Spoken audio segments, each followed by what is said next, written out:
సమయంలో మనం ధ్యానించబోయే అంశం ఏంటంటేనండి, ఆశ్రయపురములు, సిటీస్ ఆఫ్ రెఫ్యూజీస్. ఆశ్రయపురములు. దేవుడు మనందరికీ తండ్రి. తండ్రికి ఎప్పుడు కూడా పిల్లలందరూ సమానమే. ఒకడు మంచిగా ఉంటాడు, ఒకడు తప్పు చేస్తుంటాడు. తప్పు చేసిన పిల్లలు ఎవరు చచ్చిపోవాలని తల్లిదండ్రులు కోరుకోరు, వాళ్ళు బాగుపడాలని కోరుకుంటారు. దేవుడు మరి నిశ్చయంగా మనం మారాలి, బాగుపడాలనే కోరుకుంటాడు. మరి పాత నిబంధనలో మరి యేసుప్రభు గారు అప్పుడు ఇంకా రాలేదు, శిలువ మరణం లేదు, మన పాపాలు క్షమాపణ లేదు. ఇవాళ ఏంటండి, మన పాపాలు క్షమించడానికి వెంటనే ప్రభువా నన్ను క్షమించంటే క్షమించే దేవుడు. దావీదు గారు చక్కని మాట చెప్తాడు, యెహోవా దోషములను లక్ష్యం చేసిన యెడల ఎవడు కూడా తప్పించుకోలేడు. ఇవాళ కూర్చున్న వాళ్ళు మంచోడు ఎవడు చేయెత్తమంటే అందరూ ఎత్తుతారు, కానీ నేను చెప్తున్నాను ఎవరు మంచోళ్ళు కాదని చెప్తాను. నా మాట కాదు, బైబిల్ మాట. బైబిల్ ఏం చెప్తుందండి, అందరూ పాపం చేసి దేవుడు అనుగ్రహించి మహిమను పొందలేరు, నీతిమంతుడు ఒకడు లేడు, అందరినూ పాపం చేశారు. కానీ మనం నీతిమంతులు అయిపోతాం, లాడి పాపి అంటాం, ఈడి పాపి అంటాం. భార్య ఏమొచ్చి భర్తను దూషిస్తుంది, భర్త ఏమొచ్చి భార్యను దూషిస్తాడు. మనకి నచ్చిన వాళ్ళందరినీ పాపులని చెప్పేస్తుంటాం. మనం ఈ రోజుల్లో పాప క్షమాపణ అనేది చాలా ఈజీ. ప్రభువా నన్ను క్షమించమనగానే దేవుడు మనల్ని క్షమిస్తాడు. వచ్చే ముందే ప్రార్థన చేసుకుని, ప్రభువా నేను అర్హుడినైతేనే నన్ను ఎలవ్ చేయండి ప్రసంగం చేయడం, లేకపోతే ఇప్పుడే తీసుకెళ్ళిపోండి. వాక్యం చెప్పడానికి అర్హత ఉండాలి, క్రైస్తవుడిగా జీవించడానికి అర్హత ఉండాలి. మన పాపాలు మనం చూసుకోవాలి, పాపాలు విడిచిపెట్టాలి. దావీదు గురించి చక్కని మాట ఉంటుంది ఏంటంటే, దావీదు తప్పుని కప్పుకొనక ఒప్పుకొని విడిచిపెట్టేవాడు. ఇవాళ మనకు రోగాలు వస్తున్నాయి, మన ఇంట్లో పిల్లలకు కష్టాలు వస్తున్నాయి, కుటుంబ జీవితాలు బాగలేదంటే అర్థం ఏంటంటే, your sin is following you. నీ పాపము నేను వెంటాడుతుంది. మన పిల్లల జీవితాలు బాగలేదంటే తల్లిదండ్రులు ఇద్దరు మారుమనసు పొందాలి. తల్లిదండ్రులు చేసిన దోషాలు పిల్లల మీదకి వస్తాయి. కుమారుడి జీవితం బాగలేదు, కుమార్తె జీవితం బాగలేదంటే ఆ తల్లిదండ్రులు వేకుబ్జానే లేచి గుండె బాదుకొని కన్నీరు కాసి ప్రార్థన చేయాలి. నేను వచ్చే ముందే ప్రార్థన చేశాను ఇక్కడే, ప్రభువా నాకు అర్హత లేకపోతే వాక్యం చెప్పను ప్రభు అని. కనుక మనల్ని మనం సరి చేసుకోవాలి. ముందు నువ్వు పాపి అని తెలిస్తేనే కదా నీకు ఆ పాప క్షమాపణ దగ్గరికి వెళ్తావు. నువ్వు రోగి అని తెలుసుకుంటేనే కదా డాక్టర్ దగ్గరికి వెళ్తావు. నాలో ఏ దోషము లేదని నువ్వు అనుకుంటే నీకు చెప్పబడిన మాట ఏంటంటే, ఒకరిని ఎదుట సరైనదిగా కనబడే మార్గము కలదు తుదకది నాశనానికి నడిపి. కొందరు జీవితాలు పాడైపోతున్నా కరెక్ట్గానో అనుకుంటుంటారు. చాలా జాగ్రత్తగా ఆలోచన చేసుకోండి. ఇవాళ పాప క్షమాపణ అనేది మనకి ఇంటి ముందే ఉంది, మన పక్కనే ఉంది. ప్రభువా నన్ను క్షమించంటే క్షమించే దేవుడు.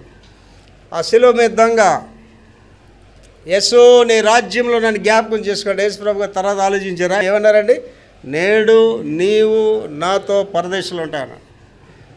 పాత నిబంధనలో కృపలు లేవు. మరి పాత నిబంధనలో క్షమాపణ లేవు అంటే ఈ దేవుడే అప్పుడున్న దేవుడు కూడా ఎంత గొప్ప దేవుడు అంటేనండి, ఆ రోజుల్లో ఈ పాపాలు చేసే వాళ్ళకి దుర్మార్గుల గురించి ఆశ్రయపురాలు అనేవి దేవుడు ఏర్పాటు చేశాడు. ఈ ఆశ్రయపురం ఏంటంటే, తప్పులు చేసినోడు, హత్యలు చేసినోడు, పాపం చేసినోడికి ఆశ్రయపురంలోనికి వెళ్ళిపోతే వాడికి శిక్ష ఉండదు. ఇంకా ఆ ప్రధాన యాజకుడు బ్రతికున్నంతకాలం వాడు అందులో పైకి రాకూడదు. వస్తే శిక్ష అమలైపోద్ది. మరణకరమైన శిక్షలు కూడా క్షమించబడతాయి అన్నమాట. అది ఆశ్రయపురాల్లో ఉన్న విశిష్టత. పాస్టర్ గారు మనకెందుకండి ఆశ్రయపురాలు, పాత నిబంధనలే కదా. ఇప్పుడు ఏంటంటే ఇప్పుడు మనకి ఆశ్రయపురం ఉంది. ఎవరండి మన ఆశ్రయపురం? యేసు ప్రభు. ఇవాళ నీకు కష్టం వచ్చింది, బాధ కలిగింది, ఇంట్లో సమస్యలు వచ్చాయంటే ఆశ్రయపురంలోనికి వస్తే నువ్వు రక్షింపబడతావు. నువ్వు ఆశ్రయపురానికి రావట్లేదంటే శ్రమలు నీ మీద ఉంటాయి, రోగాలు నీ మీద ఉంటాయి. నేను ఎవరికైనా చెప్తానండి, రోగం వచ్చినప్పుడు మారు మనసు పొందాలి తప్ప డాక్టర్ దగ్గరికి అది వెళ్ళవలసింది. కుటుంబ సమస్యలు వచ్చినప్పుడు లాయర్ దగ్గరికి, పోలీస్ స్టేషన్కి అది వెళ్ళవలసింది. యేసు ప్రభు దగ్గరికి వెళ్ళాలి. ప్రభువా నేనేం తప్పు చేశాను, ఎందువల్ల నాకు ఈ సమస్య వస్తుంది? కనుక ఈ ఆశ్రయపురాలు అనే మెసేజ్ చాలా ఇంపార్టెంట్ మెసేజ్ అండి. ఆశ్రయపురాలు అనేవి, ఇది ఆశ్రయపురాల నుంచి మొదలుపెట్టి ఇవాళ మన ఆశ్రయపురమైన యేసు ప్రభు గురించి ధ్యానిస్తూ ముగించుకుంటాం. మొట్టమొదటి ఆశ్రయపురాలు అనేవి ఎన్ని ఉన్నాయి? ఆ రోజుల్లో 6 ఆశ్రయపురాలు ఉన్నాయండి. ఆ 6 ఆశ్రయపురాల పేర్లు చదువమ్మా. గోలను, రామోతు, బోసరు, కేదెషు, షెకెము, హెబ్రోను. ఇవి ఆశ్రయపురాలు. అవి ఒక్కొక్క ప్రదేశాల్లో ఉన్నాయి. ఆ రోజుల్లో ఎవడైనా హత్య చేసినా, తప్పు చేసినా ఆ యొక్క మరణశిక్ష వాడి మీద ఉన్నప్పుడు వాడు ఆశ్రయపురాల్లోకి పారిపోతే వాడికి ఆ మరణశిక్ష విధించబడదు. ఇక్కడ మనం ఆలోచన చేసినట్లయితే బైబిల్లో ఆశ్రయం అనే పదం, ఆశ్రయం అంటే కాపాడు, రెస్క్యూ అనమాట. ఆశ్రయమైన పదం ఎన్నిసార్లు ఉన్నది చూస్తాను, చదవమా? ఆశ్రయం అనే పదము, ఆశ్రయం అనే పదము 88 సార్లు 88 సార్లు బైబిల్లో మెన్షన్ చేయబడ్డది ఈ ఆశ్రయం ఆశ్రయం అనే మాటలు. తర్వాత ఆశ్రయం అనే పదానికి హెబ్రీ భాషలో ఏటి అర్థము చదువురా. ఆశ్రయం పొందడము. ఆశ్రయం అంటే ఆశ్రయం పొందడం, ఆశ్రయం యొక్క మూలంపై నమ్మకము. ఆశ్రయం యొక్క మూలంపై నమ్మకం. ఆశ్రయం అంటే నాకు అక్కడికి వెళ్తే సంరక్షణ ఉంటుంది, అక్కడికి వెళ్తే నేను కాపాడబడతాను. ఏమంటే ఇవాళ మీరు డాక్టర్ దగ్గరికి వెళ్తున్నారంటే అర్థం ఏంటి? యేసుప్రభువు దగ్గరికి వెళ్ళట్లేదు వేరే. నేను పేషెంట్ని దర్శించడానికి వెళ్ళాను, అన్ని మాటలు చెప్పాను నీ కాళ్ళకి ఎందుకు దెబ్బతాను, మారు మనసు పొందరా అని చెప్పాను. ఆటి దగ్గర ఉంటాను. ఇంకోటి ఫోన్ చేశాడు, పాస్టర్ గారు నేను హాస్పిటల్కి వెళ్ళానండి, నేనే బాగు చేయించాను. అడిగి కుట్లు వేస్తారు, ఒక 9 కుట్లు వేశారు పొర మీద. వెళ్ళానండి, వాళ్ళంతా చెక్ చేశారు, మీకేం పర్వాలేదని చెప్పారండి. అందరూ ఎదురుగా చెప్పాను. స్పీకర్లు పెట్టి మాట్లాడతారు, మీరు ఎవరినైతే మాట్లాడేవాడు చాలా జాగ్రత్తగా మాట్లాడు, స్పీకర్లు పెట్టి మాట్లాడతారు. నేను వెంటనే ఆడి ఫోన్లోనే చెప్పాను, మారు మనసు పొందరా నువ్వు అంటే. అర్థమైందండి పాస్టర్ గారు, మారు మనసు పొందుతాను. నీకు మారు మనసు లేనప్పుడు వచ్చేవే రోగాలు, నీకు మారు మనసు లేనప్పుడు వచ్చేవే ఇంటి సమస్యలు. ఎదుటివాడి తప్పు నీకు చెప్పడం కాదండి, నీలో తప్పు ఉన్నదని తెలుసుకుంటే ఎదుటివాడి తప్పు నీకు తప్పుగా కనిపించదు. పాపిని పాపి అని పిల్లడమే నేరం అంటాడు ఒకడు. నా దృష్టికి అందరూ మంచోళ్ళే కనిపిస్తారండి. నా దృష్టికి ప్రపంచంలో పరమ నీచుడు అసహ్యుడు పాపి ఎవడంటే నేనేం చేయెత్తుతాను. నా దృష్టికి అందరూ మంచోళ్ళగా కనిపిస్తారు. నా దృష్టికే కాదండి, మంచోడి దృష్టికి అందరూ మంచోళ్ళకే కనిపిస్తారు. నీ భర్త నీకు మంచోళ్ళకి కనిపించట్లేదంటే ముందు నువ్వు మారు మనసు పొందాలి. నువ్వు ఒక పనికి మాలిన స్త్రీ అయితేనే నీ భర్త నీకు చెడ్డోడిగా కనిపిస్తాడు. అలాగే నువ్వు పనికి మాలిన భర్త అయితేనే నీ భార్య నీకు చెడ్డదానిలా కనిపిస్తుంది. దేవుడు ఎవరిని త్రోసివేయడండి, ఎంత గొప్ప మాట చెప్తున్నాడు. తన యొద్దకు వచ్చి వారిని ఆయన ఎవరిని త్రోసివేయడు అంటున్నాడు. Such a wonderful God. ఈ ఆశ్రయపురాలు అనేవి ఏంటంటేనండి ఎంత విమోచన కృప కలిగినవి. తర్వాత ఆశ్రయపురం గురించి తెలుసుకుందాం. ఈ ఆశ్రయపురాలకి ఎవడు బారిపోతాడు, అసలు ఎవడు వెళ్తాడు ఈ ఆశ్రయపురాలకి? అసలు పాస్టర్ గారి ఆశ్రయపురాల కథ ఏంటంటే బైబిల్లో నుంచే చదివి వినిపిస్తుంది పాప. నెంబర్స్ చాప్టర్ 35 11-28, సంఖ్యాకాండము 35వ అధ్యాయం 11 నుంచి 28 వచనాలు. సంఖ్యాకాండము 35వ అధ్యాయం 11 నుంచి 28 వచనాలు ఒకటి తర్వాత చదువుతాలి. ఆశ్రయపురములుగా ఉండుటకు మీరు పురములను ఏర్పరచుకొనవలెను. పురములను మీరు ఏర్పాటు, దేవుడు చెప్తున్నాడు ఆశ్రయాలు ఉండడానికి మీరు పురాలు ఏర్పాటు చేసుకోండి. పొరపాటున ఒకని చంపినవాడు వాటిలోనికి పారిపోవచ్చును. ఆ మర్డర్ చేసినోడు ఏం చేయాలంటే ఆశ్రయపురాలే పారిపోవాలట. తీర్పు పొందుటకై నరహంతకుడు సమాజం ఎదుట నిలిచి వరకు వాడు మరణశిక్ష నొందకూడదు గనుక ప్రతి హత్య చేయి వాడు రాకుండా అవి మీకు ఆశ్రయపురములుగా ఉండను. ఆశ్రయపురాలకి ఎందుకు పారిపోవాలంట? తీర్పు ఎక్కడ ఇవ్వాలా? ఆ సన్నిధిని సభకి వెళ్ళాలి. ఆ ప్రధాన యాజకుడు తీర్పిస్తాడు, నువ్వు మరణానికి అర్హుడు, ఊరు తీసేయండి లేదా రాళ్లతో కూడా చంపండి అని చెప్పాలి. అది తీర్పు అయిన తర్వాతే వాడిని చంపాలి. కనుక ఆ తీర్పు కావకముందు వీడి ఆశ్రయపురంలోకి వచ్చి పారిపోయి ఉంటారనమాట. తర్వాత మీరు ఇయ్యవలసిన పురములలో 6 ఆశ్రయపురములు ఉండవలెను. 6 ఆశ్రయపురాలు దేవుడే డిసైడ్ చేసిన సంఖ్య కూడా. వాటిలో యోర్దాను యువతల 3 పురములను ఇవ్వవలెను. యోర్దాను యువతలకు 3 ఉండాలి. కనాను దేశంలో 3 పురములను ఇవ్వవలెను. కనాను పురంలో 3 ఎక్కడెక్కడ ఉండాలి కూడా దేవుడు వాళ్ళకి చెప్తున్నాడా. అవి మీకు ఆశ్రయపురములుగా ఉండును. అవి ఏంటి? ఆశ్రయపురాలు. ఎందుకే చెప్పా కానీ మరణ ఆ యొక్క శిక్ష ఉన్నవాడు అక్కడికి వెళ్తే ఆ శిక్ష వాడికి ఉండదు, ఇంకా ఆశ్రయపురాలుగా ఉంటాయి అవి. పొరపాటున ఒకని చంపిన ఎవడైనను వాటిలోనికి పారిపోవునట్లు ఆ 6 పురములు ఇశ్రాయేలీయులకును పరదేశులకును మీ మధ్య నివసించు వారికి ఆశ్రయముగా ఉంటాయి. ఒకడు చచ్చినట్లు వానిని ఇనుప ఆయుధంతో కొట్టువాడు నరహంతకుడు ఆ నరహంతకునికి నిశ్చయముగా మరణశిక్ష విధింపవలెను. నరహంతుడికి నిశ్చయంగా మరణశిక్ష విధించాలా అండి. ధర్మశాస్త్రం చాలా పవర్ఫుల్, ఇది గమనించుకోండి. ఇక్కడ వ్యభిచారంలో పట్టబడిన స్త్రీని రాళ్లతో కొట్టి చంపేయాలి. మన పిల్లల్ని చాలా ప్రేమిస్తాం, పనికిమాల పిల్లల్ని ఇంకెక్కువ ప్రేమిస్తాం. పిల్లడు మాట వినకపోతే 2 సార్లు చెప్పిన తర్వాత వాడు వినకపోతే ప్రధాన యాజకుడి దగ్గరికి వెళ్ళి చెప్పాలి వాడు మాట వినట్లేదని. ప్రధాన యాజకుడి దగ్గరికి వెళ్ళి చెప్పిన తర్వాత ప్రధాన యాజకుడు వాడు తీర్పిస్తాడు. ఏం తీర్పిస్తాడంటే వాడిని గవిని యొద్దకు, అంటే ఊరు చివరికి, ఊరు వెలుపలకి తీసుకెళ్ళి రాళ్లతో కొట్టి చంపేయాలి. అసలు ఆలోచించండి, ఎవరైనా తల్లిదండ్రులు మీ పిల్లలకి అలా చేయగలరా? మీ అబ్బాయి తప్పు చేస్తుంటే తప్పు అని చెప్పగలరా? మీ అమ్మాయి తప్పు చేసిన తప్పు అని చెప్పగలరా? చెప్పం. కారణం ఏంటంటే అలా చెప్తాడు చచ్చిపోతానని బెదిరిస్తాడు. చచ్చిపోతాను అన్న వాళ్ళు చచ్చిపోమని చెప్పండి. వాళ్ళు బ్రతుకుంటే మీ కుటుంబాన్ని చంపేస్తారు. వాళ్ళు మరణానికి అర్హులు. వాళ్ళు మీరు ఇంట్లో పెట్టుకుంటే వాళ్ళు మీ కుటుంబాన్ని అవమానపరుస్తారు, రోజు చేస్తారండి. మీరు ఆ పనికి మనలోడు, ఆ పనికి మనలో ఒకసారి చచ్చిపోతే మీకేం ప్రాబ్లం ఉండదు. కానీ వాళ్ళు బ్రతుకుంటే ఎవ్రీడే యూ విల్ డై, ప్రతిరోజు వాళ్ళు చంపుతారండి. కానీ అక్కడ ఏం చెప్తున్నాను, ధర్మశాస్త్రం ఏం చెప్తుందంటే అండి మీరు వెలుపలికి తీసుకెళ్ళి రాళ్లతో కొట్టి చంపేయాలి. కారణం ఏంటంటే అలాంటి కొడుకు ఉండడం వల్ల, అలాంటి కూతురు ఉండడం వల్ల మిగిలిన పిల్లలు పాడైపోతారు. మిగిలిన కుటుంబంలో పిల్లలు పాడైపోతారు. ఆ కుటుంబం తల్లిదండ్రులు సమాజంలో తలెత్తుకొని వెళ్ళలేరండి ఈ పనికిమాల కొడుకు వల్ల, పనికిమాల కూతురు వల్ల. అటువంటి చట్టాలు ఉన్నాయి. ఇవాళ మనం ఏం చేస్తున్నాం అంటే పాపాన్ని ఇంట్లో పెట్టుకొని పోషిస్తుంటాం.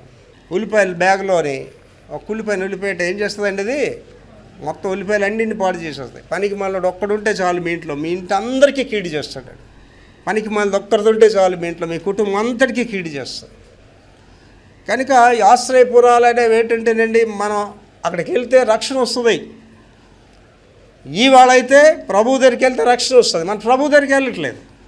అందువల్ల నీ పాపం ఎక్కువైపోతుంది, నీ శాపం ఎక్కువైపోతుంది తప్ప విమోచన కలగట్లేదు. చదవమా.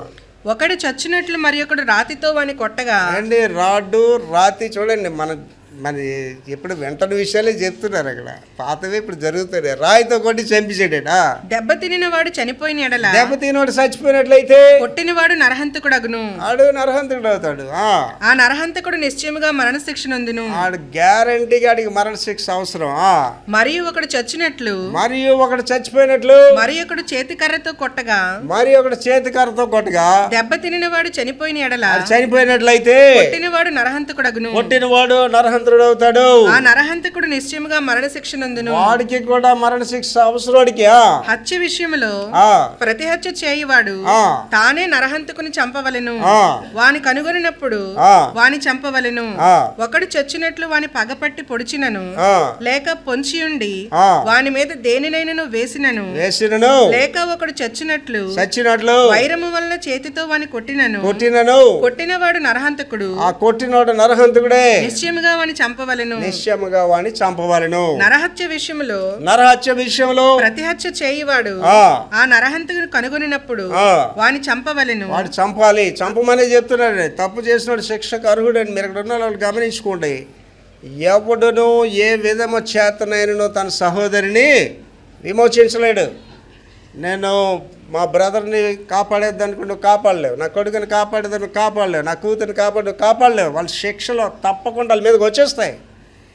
ఎవడో తప్పించుకోలేడండి. ఇక్కడ ఉన్న వాళ్ళందరూ గమనించుకోండి. నా మైకులు ఏంటో ప్రపంచంతో చెప్పి యేసు ప్రభుకి ముద్దు బిడ్డలు లేరు. నువ్వు బ్రతుకు మార్చుకొని సరిచేయబడితే బ్రతుకుతావు, లేకపోతే నిశ్చయముగా నిశ్చయముగా శిక్షల మీదకి వచ్చేస్తాయి. చదవమా.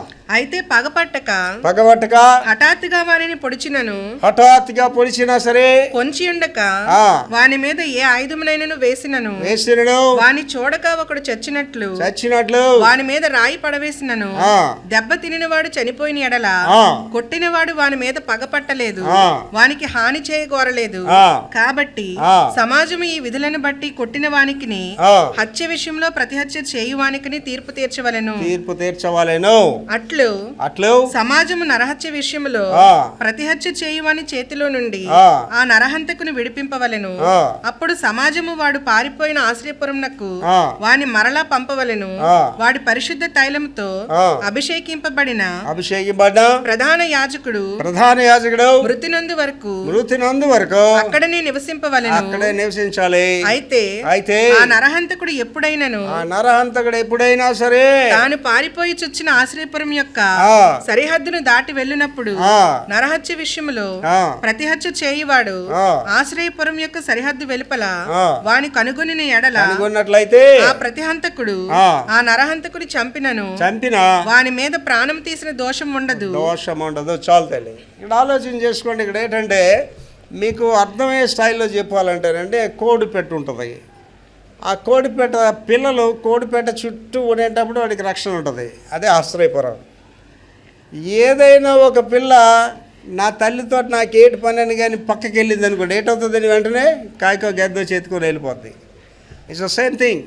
నీవు దేవునిలో ఉన్నంత వరకే నీకు ఆశ్రయమో రక్షణ ఉంటుందండి. దేవుడిని వదిలిస్తే నిన్నెవడు కాపాడలేడండి. నేను అందుకే చెప్తాను, వేకువజామునే లేగండి ప్రార్థన చేయండి అంట. వేకువజామునే లెగిసి ప్రార్థన చేయని వారికి యేసుతో సంబంధం లేదండి. రోజులో ప్రార్థన చేసే అనుభవం లేకపోతే అసలు నువ్వెవరో, అసలు నువ్వు అన్యుడివే, అన్యురాలువే. ఆ ప్రార్థన అనేదే నీకు ఆశ్రయపురం అండి. ఆ ప్రార్థన అనేది దేవుడి సన్నిధి నీతో ఉంటుందండి. ఏమండి, మా ఇంట్లో నెవ్వుడికి రోగాలు రావడానికి వీలు లేదండి. మా ఇల్లు అందరూ కాపాడబడి ఉండాలి. సామ్యూల్ బాబు ఊరు వెళ్ళాడంటే ప్రార్థన చేసుకొని మళ్ళీ క్షేమంగా రావాలి. నింపి ఊరు వెళ్ళేదంటే ప్రార్థన చేసి మళ్ళీ క్షేమంగా రావాలి. నేను 100% బాధ్యత వహిస్తాను మా ఇంట్లో ఎవడికి ఏమైనా సరే. అలాగే మీ గురించి కూడా నేను ప్రార్థన చేస్తాను. మరి మీకెందుకు శ్రమలు వస్తున్నాయి, మీకెందుకు సమస్యలు వస్తున్నాయి అంటే మీరు నాకు తిరిగి బాధ చేస్తున్నారు. నేను చెప్పిన మాటలు మీకు ఎక్కట్లేదు, మీకు కష్టంగా ఉంటున్నాయి నా మాటలు. సరి చేసుకోండి అంటే మీకు బాధగా ఉంటున్నాయి నా మాటలు. అంటే మీరు దేని తట్టు పరిగెడుతున్నారు? మీరు శిక్షల తట్టు పరిగెడుతున్నారు. అకస్మాత్తుగా మీ ఇంటి మీదకి ఉపద్రవం వస్తే నేనేం బాధపడండి. కారణం ఏంటంటే నా పని నేను చేశాను. బైబిల్లో ఉన్నదండి, బాకా ఊదేవాడు బాకా ఊదాలట. శత్రువు వచ్చేటప్పుడు బాకా ఊదేవాడు బాకా ఊదాలట. అంటే శత్రువు వస్తున్నాడు అని ఆడు బోర ఊదాలి. ఆడు బోర ఊదిన తర్వాత ఎవడైనా చచ్చిపోతే వాడి గురించి అని అడగనని చెప్పాడు దేవుడు. కానీ బాకా ఊదకుండా శత్రువు వస్తున్నాడు సైలెంట్గా ఉంటే వాడిని అడుగుతానని చెప్పాడు. ఆ మరణించిన వారి గురించి ప్రశ్నిస్తున్నాడు. నా గురించి నేను ధైర్యంగా చెప్పగలను. మీలో ఎవడికైనా ఉపద్రవం వచ్చి కష్టాలు ఏమైనా నేనే దేవుడి దగ్గర దోషిగా ఉండను. కారణం ఏంటంటే మీకు బాధపడేలాగా మీకు చెప్తున్నాను, ప్రతిసారి చెప్తున్నాను. మారట్లేదండి. అర్థం ఏంటంటే మీరు దేనితో వెళ్తున్నారండి? శిక్షలతో వెళ్తున్నారు. నిన్నెవ్వడే కాపాడలేడు ప్రపంచంలో. కనుక ఆశ్రయపురాలు అనేవి చాలా ఇంపార్టెంట్ థింగ్స్ అండి ఆ రోజుల్లో. ఇవాళ మన ఆశ్రయపురం ఎవరంటే దేవుడు, యేసు ప్రభు.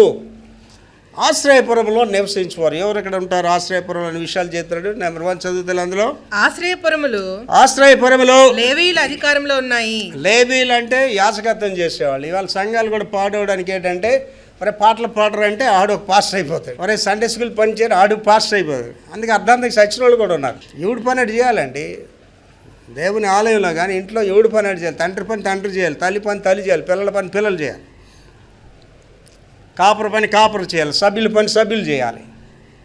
అక్కడ ఎవరున్నారండి? లేవీలు ఉన్నారు. లేవీలు అంటే ఎవరండి? ఆ యాజకత్వం చేసి ఆడే చేయాలి ఆ పని. గాయకులు ఉన్నారు, దేవునాలు అక్కడ ఆలే పాడాలి. నన్ను గమనించండి, నా పని నేను చేస్తాను, ఇంకోళ్ళ పని నేను చేయను.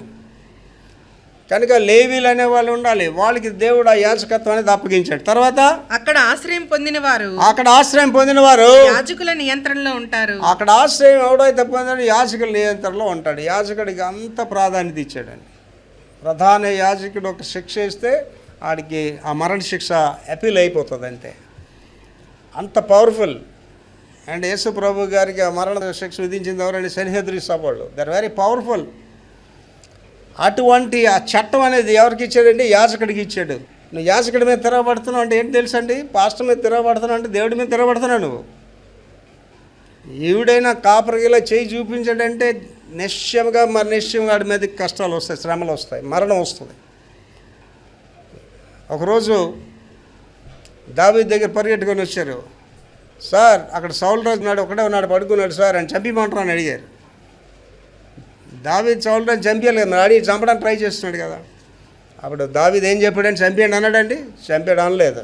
మీరు అభిషేకించబడిన వాడిని ముట్టదు. నేను చెప్తున్నానండి, దావీదు కానీ దొరికాడు కదా సౌలని వాళ్ళు చంపేసుంటే దావీదు చరిత్రహీనుడిగా మిగిలిపోతాడు. చాలామంది గుడులు అల్లరి చేసి గుడులు పెట్టాలి, గుడి వర్దిల్లదండి. వాడు పైకి రాడు, గ్యారంటీ రాసి ఇవ్వమంటే రాసిస్తాను. అలాంటి పనికి మాలిన నెతలు పైకి వస్తే నేను సేవ కూడా చేయనండి. సేవ చేయడానికి కూడా అర్హత ఉండాలి, ప్రసంగం చేయడానికి అర్హత ఉండాలి. నేను వచ్చే ముందే ప్రసంగంకి వచ్చే ముందే ప్రభు నాకు అర్హత లేకపోతే నేను ప్రసంగం చేయను ప్రభు అని చెప్పాను. చాలా జాగ్రత్తగా ఉండాలండి. యాజకుడు అనేవాడు అంత పవర్ఫుల్. అయితే యాజకుడు దేవుడా? యాజకుడు దేవుడు కాదు. యాజకులు కూడా అడ్డగా తెచ్చారు. ఎందుకు తెచ్చారండి? దేవునికి అనుకూలంగా వాళ్ళు జీవించలేదు. ప్రధాన యాజకుడు అంగీకి ఒక గంట కడతారు. అతి పరిశుద్ధ స్థలం కాడ ఒకడే వెళ్ళాలి. ప్రజలు ఉంటారు, యాజకులు ఉంటారు. అతి పరిశుద్ధ స్థలంలోకి ప్రధాన యాజకుడు వెళ్తాడు. వాళ్ళు దోషం ఉంటే అక్కడ పడి చచ్చిపోతాడు. ఆ గంట శబ్దం టంగమని ఎప్పుడైతే వచ్చింది చచ్చిపోయాడు లెక్క. ఎవరు ఆడ వెళ్ళడానికి వీల్లేదు. ఆ పక్క నుంచి ఆ తాడు పట్టుకొని ఆయన పైకి అలా చచ్చిపోయిన యాజకులు చాలామంది ఉన్నారు.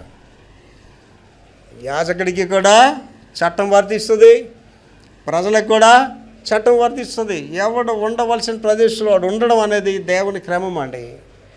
దేవుని క్రమం ఏంటండి? దేవుడు, తండ్రి, తల్లి, బిడ్డలు. ఏ స్త్రీ భర్తని గౌరవించదో దానంత పనికిమాలిన ప్రపంచంలో ఉండదండి. కారణం ఏంటండి? ఏం చెప్పాడండి? భర్త నీకు శిరస్సు అని చెప్పాడు. అంటే భర్త లేకుండా భర్తలకు దొరకని ఆడవాళ్ళు వస్తుంటే మన ఆవిడ గేట్ కనిపిస్తుంది, మనకి ఆవిడ బుర్రకే కనిపిస్తుంది, మొండే వచ్చేస్తుంది అనమాట. అర్థమవుతుందండి? భర్త కంపల్సరీగా నీతోటి ఉండాలి, అప్పుడే నీ బుర్రకే ఉన్న స్త్రీ అనమాట. లేకపోతే తలకాయ లేని స్త్రీ. తలకాయ లేని స్త్రీలు వస్తే హలో ప్రైజ్ లార్డ్ సిస్టర్ అంటాం, వెళ్ళి పరిగెట్టమా? ఎందుకు పరిగెడతామండి? దెయ్యం వచ్చేస్తుందో అని పరిగా. ఎవరైనా భర్తలకి విరోధంగా దూరంగా స్త్రీలు అంటే తలకాయ లేని స్త్రీలు అనమాట. అంటే వాళ్ళు పైకి అందంగా కనిపించుకోవచ్చు, వాళ్ళకి ఏం మాట పాడుతున్నాడు అండి? దెయ్యాలన్నమాట. అర్థమవుతుందండి? కనుక మళ్ళీ ఒకసారి చదివా రెండు కూడా. ఆశ్రయపురములు లేవీల అధికారంలో ఉన్నాయి. ఆశ్రయపురాలు అనేవి ఆ లేవీలో యాజకుల అధికారులు ఉంటాయి. అక్కడ ఆశ్రయం పొందినవాడు యాజకుల నియంత్రణలో ఉంటారు. యాజకుడు నియంత్రణలో ఉన్నారు. సంఘంలో ఉన్నాడు ఎవరి నియంత్రణలో ఉండాలండి? కాపరి నియంత్రణలో ఉండాలి. అక్కడ ఉన్న వాళ్ళందరూ యాజకుడి నియంత్రణలో ఉండాలి. తర్వాత ఇప్పుడు మన అసలు సబ్జెక్ట్కి వస్తున్నాం. ఆశ్రయం గురించి బైబిల్ వివరణ. ఈ బైబిల్ ఏం చెప్తుంది ఆశ్రయపురం గురించి అని చదువుదాం. మొదటి చదువుతలి. ఆశ్రయపురములను యేసుక్రీస్తు ద్వారా మన రక్షణ కోసము దేవుని ప్రణాళికకు సూచనగా ఉన్నాయి. ఆశ్రయపురాలని ఇప్పుడు లేవు ఈ పాత నిబంధనలోని. ఇవాళ ఆశ్రయపురం ఎవరండి? యేసు ప్రభువే మన ఆశ్రయపురం. మళ్ళీ చదువుతలేదే? ఆశ్రయపురములు యేసుక్రీస్తు ద్వారా మన రక్షణ కోసం దేవుని ప్రణాళిక ఒక సూచనగా చూడవచ్చు. అంటే ఇప్పుడు నీకు కష్టం వచ్చింది, బాధ వచ్చింది, రోగం వచ్చింది, ఎక్కడికి వెళ్ళాలి? నువ్వు ఆశ్రయపురంలోనికి వెళ్ళాలి. ఆశ్రయపురం ఇక్కడ ఎవరండి? యేసు ప్రభు. ఎక్కడికి రావాలండి? యేసు ప్రభు రావాలి. అదే నీకు చెప్తున్నాను మీకు. డాక్టర్ దగ్గరికి కాదు మీరు వెళ్ళవలసింది, యేసు ప్రభు దగ్గరికి వెళ్ళాలి. లాయర్ల దగ్గరికి కాదు మీరు వెళ్ళవలసింది, యేసు ప్రభు దగ్గరికి వెళ్ళాలి. పోలీస్ స్టేషన్ కాదు మీరు వెళ్ళవలసింది, యేసు ప్రభు దగ్గరికి వెళ్ళాలి. కానీ వాళ్ళు ఏం చేస్తున్నారు? ఆశ్రయపురం దగ్గరికి వెళ్ళట్లేదు. ఎక్కడ మనకి విమోచన దొరుకుతుందో, ఎక్కడ స్వస్థత దొరుకుతుందో, ఎక్కడ మన సమస్య తీరుతుందో అక్కడికి వెళ్ళట్లేదు మనం. తర్వాత యేసు తన రక్తాన్ని చిందించడం ద్వారా, యేసు ప్రభు తన రక్తాన్ని చిందించడం ద్వారా మనము మన పాపాలను ఒప్పుకొని ఆయనను ఆశ్రయిస్తే శాశ్వతమైన రక్షణ వస్తుంది. యేసు ప్రభు శిలువ రక్తం కార్చకపోతే నీకు నాకు రక్షణ లేదండి. ఏమంటే ఇక్కడ కూర్చున్న వాళ్ళందరూ కూడా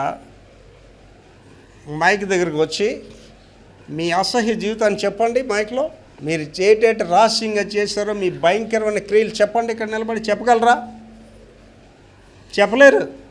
కారణం ఏంటంటే మీ మీద మీకే అసహ్యం వస్తుంది మీరు చేసిన కార్యాలు. అటువంటి నికృష్టమైన కార్యాలు చేసిన వాళ్ళు నేను చాలాసార్లు చెప్పాను, ఇవాళ కూడా నేనేదో యేసు ప్రభువుని పరిశుద్ధని చెప్పట్లేదు. నేను చేసిన అల్లరి, నేను చేసిన పాపాలు మైక్ దగ్గర చెప్తే మీరు అందరూ చచ్చిపోతారని వెళ్ళలేక. ఒక చక్కని పాట ఉంటుంది ఇంగ్లీష్లో అండి, you saved a rich like me అని ఒక పాట ఉంటుంది, అమేజింగ్ గ్రేస్ అనే పాట. అంటే నాలాంటి ఒక పనికిమాలిన వాడిని, పనికిమాలిన దాన్ని రక్షించావు ప్రభు అంట. నేను నిన్నటి దినాన్ని వేకుజామునే లేచి ప్రార్థన చేసి ఏడుస్తున్నాను దేవుని సన్నిధిలో, ప్రభువా నువ్వు నన్ను ఎంతగా ప్రేమించాను, నేను అర్హుడు కాదు ప్రభువా. నాయనా నేను చేసిన పాపాలు ఒక మనిషికి చెప్తేనే నన్ను క్షమించడు ప్రభు, అలాంటి వాడిని క్షమించి నువ్వు నన్ను వాడుకుంటున్నావు ప్రభు అని. ప్రేమ కలిగిన దేవుడు అండి, ప్రేమ కలిగిన దేవుడు. నువ్వు అలాంటి పాపాలు చేసిన రమ్మంటున్నాడు అండి ఆయన. ఎలాంటి పాపాలు చేసిన. నేను విజయవాడలో ఒకరోజు బస్సులో ప్రయాణం చేస్తుంటే లోకల్ బస్, సిటీ బస్ అనమాట. నా పక్కన కూర్చున్నాడు. నాకు ఎక్కడికి వెళ్ళి మాట్లాడడం అలవాటు కదండి, ప్రతి వాడితో మాట్లాడతా. నా పక్కన కుర్రాడు కూర్చుంటే బాబు ఏం చేస్తావు నువ్వు అని. నేను సోషల్ వర్కర్ సార్ అన్నాడు. సోషల్ వర్కర్ అంటే ఏం చేస్తావు బాబు అని. ఏం లేదండి, జైల్లో ఉన్న వాళ్ళకి వెళ్ళి ఆ ఖైదీలకి నేను వివరించి చెప్తానండి, మళ్ళీ ఇలాంటి నేరాలు చేయకుండా ఉండాలని, అదే నా పని ఏంటి అన్నాడు. రివర్స్లో ఆడిని అడిగాను, మీరేం చేస్తారు సార్ అని. నేను పాస్టర్ గారిని అన్నాడు. అడు వెంటనే పాస్టర్ గారా అన్నాడండి. థియేటర్ బాబుడు ఇలాగ అన్నాడు. అన్న చేయి పట్టించుకొని, సార్ నాకు ఒక ప్రశ్నకు సమాధానం లేదు సార్, చాలామంది పాస్టర్ని అడిగాను సార్, ఎవడు చెప్పలేదు సార్ విజయవాడలో, నేను అడుగుతాను చెప్తారా సార్ అని. అడగరా సార్, ఏం లేదు సార్, నేను జైలుకి వెళ్తాను కదా సార్, జైల్లో నా ప్రేయర్ హాల్ ఉంటుందండి, అక్కడే మీకు ఏం చెప్తుంటాం సార్. ఆ ప్రేయర్ హాల్లోని అందరు దేవుళ్ళ బొమ్మలు ఉంటాయి సార్, గాంధీ బొమ్మ కూడా ఉంటుంది సార్. ఆ జైలుకి వచ్చిన వాళ్ళు సార్, ఆడు ఏ కులస్తుడైనా ఈవిడైనా సరే అందరూ యేసుప్రభునే పూజిస్తారు సార్, అదేంటో నాకు అర్థం లేదు సార్ అన్నాడు. అర్థమైపోవడానికి ఏముందిరా, వెరీ సింపుల్ కదరా అన్నాడు. అదేంటి సార్ మీరు మా విజయవాడ పాస్టర్లు ఎవడు చెప్పలేకపోతే మీరు చాలా సింపుల్ అని చెప్తున్నారు ఏంటి సార్ అన్నాడు. మరే చాలా సింపుల్ రా, వాళ్ళకి అనుభవం లేక చెప్పలేదు వాళ్ళు అంతే. ఆ దేవుళ్ళ ఫోటోలు అన్నీ అక్కడ పెట్టారు. హిందూ దేవుళ్ళు ఉన్నారండి. ఎన్ని అవతారాలు ఎత్తారండి? 10 అవతారాలు ఎత్తారు. ఎందుకు ఎత్తారు ఒకసారి ఆలోచించండి. ఒక్కొక్క అవతారంలో ఒకటి చంపడానికి ఎత్తాడు ఆ దేవుడు. సిద్ధాంతం ఏంటండి? దుష్ట శిక్షణ శిష్ట రక్షణ అంటే సిద్ధాంతం. ఏమండి, హిందూ సిద్ధాంతం రైట్ అయితే దుష్ట శిక్షణ శిష్ట రక్షణ అంటే చెడ్డోని చంపి మంచోని బతికి మంచోడు ఎవడని ఉన్నాడండి ప్రపంచంలో. అంటే ఆ దేవుడు కత్తి పట్టుకొని 10 అవతారాలు ఎందుకు ఎత్తాడంటే అందరిని చంపేయడానికి అనమాట, ప్రపంచాన్ని శ్మశానం చేయడానికి అవతారాలు ఎత్తాడు. అమ్మమ్మ నేను అలాగా ఆలోచించలేదు సార్ అన్నాడు. ఆలోచించాలి సార్ అన్నాడు. తర్వాత ఈ 10 దేవుళ్ళు నచ్చలేదు అడిగి, ఈ దేవుళ్ళు ఈ 10 అవతారాలు నచ్చలేదు, ఈ దేవుళ్ళే నచ్చలేదు. కారణం ఏంటంటే ఆల్రెడీ శిక్షలో ఉన్నాడు, జైల్లో ఉన్నాడు. దుష్ట శిక్షణ శిష్ట రక్షణ అంటే ఆడికి ఆ దేవుడి దగ్గరికి వెళ్తే రక్షణ లేదు అడిగి, అందుకే ఆ దేవుడితో పని లేదు అడిగి. నెక్స్ట్ దేవుడి దగ్గరికి వెళ్ళాడు. నెక్స్ట్ దేవుడు అల్లా ఏంటండి, ప్రతి శుక్రవారం నాడు మాస్ అయిన తర్వాత శిక్షలు అమలు చేస్తారు. టీవీలో చూడొచ్చు ఎలా శిక్షలు అమలు చేస్తారు, చూడొచ్చు మీరు. సోషల్ వర్క్లో తప్పు చేసేవాడు చేయి తీసేస్తారు, వాడి కాలు తీసేస్తారు. అక్కడ కూడా మసీద్ హెడ్ ఆ శిక్షను చదువుతాడు. కొంతమంది గురి తీసేస్తారు. ఈడ ఆల్రెడీ జైల్లో ఉన్నాడు, ఈడేమొచ్చి అల్లా దగ్గరికి వెళ్తాడా? అస్సలు వెళ్ళడు. ఆ తర్వాత దేవుడు ఎవరు అని వెళ్ళి చూస్తే యేసు ప్రభు కనిపించాడు. ఆయన ఏమంటున్నాడండి?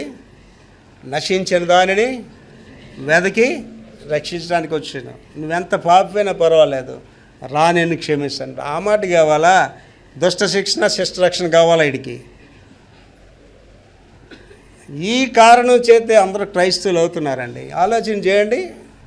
భారతదేశ ప్రెసిడెంట్ దళితుడు, వాడు కోవిలికి వెళ్తే లోపలికి రానివ్వలేదండి వాళ్ళు. దళితుడు లోపలికి రానివ్వలేదు. నిజంగా భారతదేశంతో చెప్తున్నాడు, ఎవడ నా మాట విన్నా పర్వాలేదు. దళితుడు ఎవడైనా సరే ఇలాంటి వాళ్ళకి ఓట్లేసి గెలిపిస్తాడంత దరిద్రుడు కూడా ఒకడు ఉన్నాడండి. అంటే ఒక దళితుడు దేవుని ఆలయానికి రాకూడదంట. ఎంత బాధాకరమైన ఆలోచన చేయండి.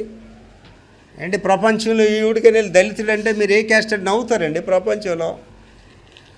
అంటే ఇవాళ ప్రజలు కూడా ఎలా తయారంటే ఎవడు దేవుడు కాదో వాడిని దేవుడిని ఆరాధన చేస్తున్నారు. నేను ఎవరిని దేవుడిని విమర్శించట్లేదండి. సత్యం దేవుళ్ళకి పెద్ద ఆలయాలు కట్టి దానికి శంకుస్థాపనలు ఓపెనింగ్ సెరమనీలు చేస్తారు. ఎవడికి చేస్తున్నారండి? వాళ్ళు దేన్ని చేస్తున్నారండి? ఒక సమాధిని అక్కడ ఏం చేస్తున్నారండి? ఓపెన్ చేస్తున్నారు సమాధిని.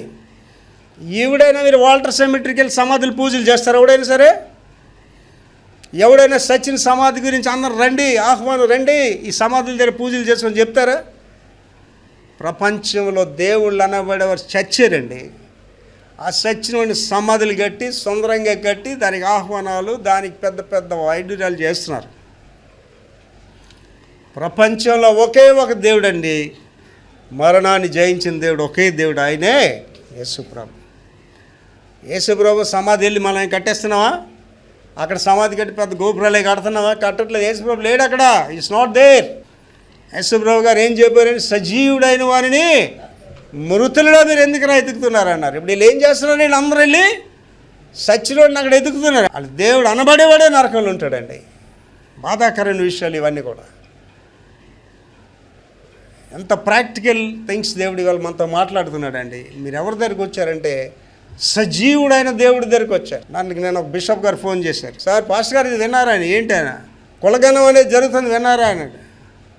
వినలేదు సార్ అని. మీ దగ్గరకు వస్తారు సార్ వాలంటీర్సు, మీరే కులం అంటే ఏంటి చెప్తారు సార్ అన్నాడు. నేను క్రైస్తవుని సార్ అన్నాడు. నేను జన్మతః క్రైస్తవుని సార్ అని. అలాగే చెప్తారు, అలాగే చెప్తానని చెప్పి. ఇవాళ కులగని వాళ్ళు మీ ఇంటికి వస్తే మీరు ఏం చెప్తారు? క్రైస్తవులు అని చెప్తారా, కాపులు అని చెప్తారా, మాలలు అని చెప్తారా, మాతికలు అని చెప్తారా, రెల్లీలు ఏం చెప్తారు మీరు? ఇవాళ ఇక్కడ కూర్చున్న వాళ్ళు నా మైక్లో ఇంటర్వ్యూలతో చెప్తున్నానండి, ఆ వాలంటీర్ మీ ఇంటికి వచ్చినప్పుడు నువ్వు క్రైస్తవుడు అని చెప్పకపోతే నీకు అసలు సంబంధం లేదు. అసలు అప్పుడు నీకు ఆశ్రయపురాలు పనిచేయి, మెసేజ్ కూడా పనిచేయదు. గుడికి రావడం వల్ల ఎవడు దేవుని రాజ్యానికి వెళ్ళడండి. చాలా స్పష్టమైన సందేశం యేసు గారు చెప్పారంట. నికోదేము వెళ్ళినప్పుడు ఏం చెప్పారండి? బొక్కడు నూతనముగా జన్మించకపోతే, ఆత్మ మూలముగా నీటి మూలముగా జన్మించకపోతే అటు దేవుని రాజ్యంలోనికి ప్రవేశించడు. నువ్వేమొచ్చి సర్టిఫికెట్లో ఎస్సీ అని పెట్టుకొని ప్రసంగాలు చేస్తావు. ఎవరికి నువ్వు చేస్తావు ప్రసంగాలు? నీ ప్రసంగం నిన్నే బాగు చేయదు, ఎవడు బాగు చేస్తుంది నేను? చాలా జాగ్రత్తగా మనం ఆలోచన చేసుకోవాలండి. దేవుడి దగ్గరికి రావడం అంటే చిన్న విషయం కాదండి. మనం నమ్ముకున్నది ఎవరంటే సజీవుడైన దేవుడిని నమ్ముకున్నాం. ఈ లోకము దాని నటనలు గతించిపోతాయి. నీ మేళ నీతో రావు, నీ మిద్దులు నీతో రావు, నీ ప్రమోషన్లు నీతో రావు, నీ ఆధిక్యతలు నీతో రావు. ఒంటరివాడిగా ఒంటరిదానిగా వెళ్ళి ఆ తీర్పు సింహాసనం ముందు నిలబడాలి. ఏం చెప్తావు అక్కడ? దేవుడు నిన్ను బలా నమ్మకమైన మంచి దాసుడు అంటాడా, సోమరమైన చెడ్డ దాసుడు అంటావా? Are you Christian? నువ్వు క్రైస్తవ బిడ్డవా? ఒకసారి ఆలోచన చేసుకోండి. రాళ్లతో కొట్టబడి చంపబడిన స్టెఫన్ గుర్తు చేసుకోండి. మద్రాసు నగరానికి వచ్చి బళ్ళెంతో పొడవబడిన తోమను జ్ఞాపకం చేసుకోండి. ఆధిక్యతలు వదులుకొని ప్రభువు కొరకు హతులైపోయిన వాళ్ళని ఒకసారి అర్థం చేసుకోండి. నా మట్టుకైతే బ్రతుకుట క్రీస్తు, చావైతే లాభం అనే మాటలు జ్ఞాపకం చేసుకోండి. నాకు ఏవేవి లాభకరమలో వాటన్నిటినీ పెంటతో సమానంగా ఎంచుకుంటానండి. ఈ పెంటను తీసుకొచ్చి మన ఇంట్లో పెడుతున్నా. మీరు ఏంటి సార్ అంటే మేము ఏ కులం సార్ అంటే మాకు రిజర్వేషన్లు ఉన్నాయి సార్ అంటే మళ్ళీ వాటి గురించి పోరాటం. మళ్ళీని చాలా విచారకరమైన విషయాలండి ఇవన్నీ కూడా. ఇప్పుడు బైబిల్ రిఫరెన్సెస్ చూసుకొని మనం ముగించుకుందామండి. దావీదు కీర్తన 91:1-2 వచనాల్లో ఈ యొక్క ఆశ్రయం గురించి చెప్తున్నాడండి. దావీదు కీర్తన 91:1-2 వచనాలు చదువు తల్లి. మహోన్నతిని చాటున నివసించువాడే, మహోన్నతిని చాటున నివసించువాడే, సర్వశక్తిని నీడని విశ్రమించువాడు, సర్వశక్తిని నీడని విశ్రమించువాడు. అండ్ మహోన్నతి యేసు ప్రభు యెహోవా దేవుడి దగ్గర ఉన్నవాడే వాడికి ఫుల్ ప్రొటెక్షన్ ఉంటుందండి. నువ్వు బండి మీద వెళ్ళినా, ఎక్కడున్నా, ఏ పని చేస్తున్నా దేవుడు నేను కాపాడుతాడు. ఇశ్రాయేలును కాపాడువాడు కొనుకడు నిద్రపోడు. ఆయనే నాకు ఆశ్రయము. దేవుడు మనకు ఆశ్రయం. మనుషులు కాదు, మన అమ్మ నాన్నలు కాదు, మన అత్త మామలు కాదు, సీఎం పిఎంలు కాదండి. దేవుడే నాకు ఆశ్రయము, నా కోట, ఆయన మన కోట, నేను నమ్ముకొని నా దేవుడని, మనము నమ్ముకునే దేవుడని నేను యెహోవాని గురించి చెప్పుచున్నాను. ఈ మాట మనం చెప్పగలమా? నేను యేసు ప్రభుని తప్ప ఎవరిని నమ్ముకొని చెప్పగలమా? ఏంటి మా ఇంటికి మా వాలంటీర్ వస్తుంది పాప, తుఫాన్ వచ్చినప్పుడు ఏవో పట్టుకొచ్చింది, లేకపోతే అవి వచ్చినప్పుడు ఏదో అమ్మాయి మాకు అవసరం తీసేసుకో తల్లి అని చెప్పి అమ్మాయి ఎంత గొప్ప సాక్ష్యం చెప్తే తెలుసండి. పాస్టర్ గారు ఏ రాయితీలు తీసుకోడు, ఏవైనా మాకే తీసేసుకోమంటాడు. నేను తీసుకోనండి, నాకు అవసరం లేదు, ఆయన ఇచ్చే స్కీమ్స్ అవసరం లేదు. ఇవాళ చాలామంది పనికి మళ్ళీ పాస్టర్లు అండి 5,000 పాస్టర్కి ఇస్తారంటే ఆ అప్లికేషన్ పెట్టి ఆ ఆఫీసు చుట్టి తిరిగిన పాస్టర్లు ఉన్నారు. ఇవాళ నాకు గవర్నమెంట్ 5 కోట్లు ఇస్తారమ్మా నేను వెళ్ళండి, దేవుడు నాకే సహాయం పంపిస్తుంది, నా దగ్గరికి వస్తుంది. ఏలియా కాకుల దగ్గరికి వెళ్ళాడు, కాకులు ఏలియా దగ్గరికి వెళ్ళారు. ఏలియా భోజనం దగ్గరికి వెళ్ళాడు, భోజనం ఏలియా దగ్గరికి వచ్చిందా? ఎవడికి కావాలండి? నువ్వు ఒక దళితుడిగా ఉన్న పనికి మళ్ళీ నీ కలెక్టర్ అయ్యాను, ఇంకా ఎవడికి కావాలి? నీ కలెక్టర్షిప్ ఎవడికి కావాలి? నువ్వు కమిషన్ అయితే ఎవడికి కావాలి? ఎవడు అవసరం లేదు నీకు. ఏంటి దేవుడి దగ్గర అనేది నీకు ఇంపార్టెంట్ అండి. ఆధిక్యతలు వదులుకొని, గొప్పతనాలు వదులుకొని, ఆస్తులు వదులుకొని ప్రభు గురించి పాపర్లుగా జీవించారండి. చాలాసార్లు చెప్పానండి. రాజవంశాల నుంచి వచ్చి భారతదేశంలో సేవ చేసి అనాథులుగా చనిపోయారండి. దేవుని కొరకు మనం జీవించాలండి. ఏడికి అవసరం లేదు, నీ ప్రమోషన్ నీకు అవసరం లేదు, ఆధిక్యతలు అవసరం లేదు, ఆస్తులు అవసరం లేదండి. దేవుడిని నువ్వు ఆశ్రయంగా కలిగి ఉన్నావా లేదా? చదువు మళ్ళీ అదంతా ఒకసారి. మహోన్నతిని చాటుని నివసించువాడు, మహోన్నతిని చాటుని నివసించువాడు, సర్వశక్తిని నీడని సర్వశక్తిని నీడని విశ్రమించువాడు. ఆయనే నాకు ఆశ్రయము, ఆయనే నాకు ఆశ్రయం. దేవుడే ఆశ్రయం, నా కోట, నా కోట. నేను నమ్ముకొని నా దేవుడని, నేను నమ్ముకొని నా దేవుడని, నేను యెహోవాని గురించి చెప్తున్నాను. ఆఖరిగా అండి దావీదు కీర్తన 91లోనే 4, 5, 6 వచనాలు చదువుకుందాం. చదువురా. ఆయన తన రెక్కలతో నిన్ను కప్పును. ఆయన దగ్గరికి ఎప్పుడైతే వెళ్ళిపోయామో ఆయన రెక్కలతో మనల్ని కాపుతాడండి. అంటే చూసారు కోడిపెట్ట గురించి చెప్పాను కదా. ఎప్పుడైతే పిల్ల అక్కడికి వెళ్ళిపోయిందో ఆ తల్లి చూడండి, ఆ రెక్కలు ఇలా పెడుతుంది. ఆ పిల్ల కూడా కనిపించదు, కాకి కానీ గెద్దకి కానీ. రెక్కలతో కాపుతాడు. ఆయన రెక్కల క్రింద నీకు ఆశ్రయం కలుగును. ఆయన రెక్కల కింద దేవుని దగ్గరే నీకు ఆశ్రయం కలుగుతుంది. ఆయన సత్యము, ఆయన సత్యము కేడమును డాలునై ఉన్నది. ఆయన సత్యము కేడము డాలునై ఉన్నాడు. రాత్రి వేళ కలుగు భయమునికైనను, రాత్రి వేళ కలుగు భయాలు. రాత్రి వేళ భయాలు ఏంటండి? దెయ్యాల భయం, దొంగల భయం. ఆ భయాలకైనను, పగటి వేళ ఎగురు బాణమునికైనను, పగటి వేళ ఎగురు బాణాలకైనను, చీకటిలో సంచరించి తెగులకైనను. చీకటిలో సంకరించి తెగులు అంటే చీకటి తెగుళ్ళు ఉన్నాయి కదండి. రాత్రి అవగానే అక్కడ బార్లు బీర్లు చదవం అదే మాట. చీకటిలో సంచరించి తెగులునకైనను, చీకటిలో సంచరించే రోగాలు ఇవన్నీ. ఆ తెగులకైనను, మధ్యాహ్నమందు పాడు చేయి రోగమునకైనా, రోగానికైనా నీవు భయపడకుందువు, నీవు భయపడకుందువు. ఏమండి నా మాటలు కాదండి, ఇక్కడ ఉన్న వాళ్ళందరికీ చేత నా వాయికులను ప్రపంచం. రోగం వస్తే దేవుడి దగ్గరికి వెళ్ళండి. రోగం వస్తే నువ్వు ఏ పాపం చేసావో తెలుసుకోండి. ఇంట్లో సమస్యలు వచ్చా ఏ పాపని ఇంట్లో నివాసం చేస్తావో తెలుసుకోండి. పాపాన్ని పైకి బరియండి, రోగాలు పోతాయి. పాపాన్ని పైకి బరియండి, సమస్యలు పోతాయి. దేవుని కొరకు మనం జీవిద్దాం. ఆశ్రయపురములు, పాత నిబంధనలో 6 ఆశ్రయపురాలు ఉన్నాయి. ఇవాళ ఒకే ఒక ఆశ్రయపురం. ఎవరండి ఆశ్రయపురం? యేసు ప్రభు. కళ్ళు మూసుకొని ప్రార్థన చేసుకుందాం. మహాపరిశుద్ధ తండ్రి యేసునైనా కృపామయుడా, ఈవేళనైనా పాత నిబంధనలో ఆశ్రయపురాలను ధ్యానించాం. ఈవేళ మీరు మాకు ఏకైక ఆశ్రయపురం తండ్రి. మీ దగ్గరికి వస్తే రోగాలు లేవు మాకు, మీ దగ్గరికి వస్తే ఆర్థిక ఇబ్బందులు లేవు, మీ దగ్గరికి వస్తే ఇంట్లో సమస్యలు లేవు ప్రభువా.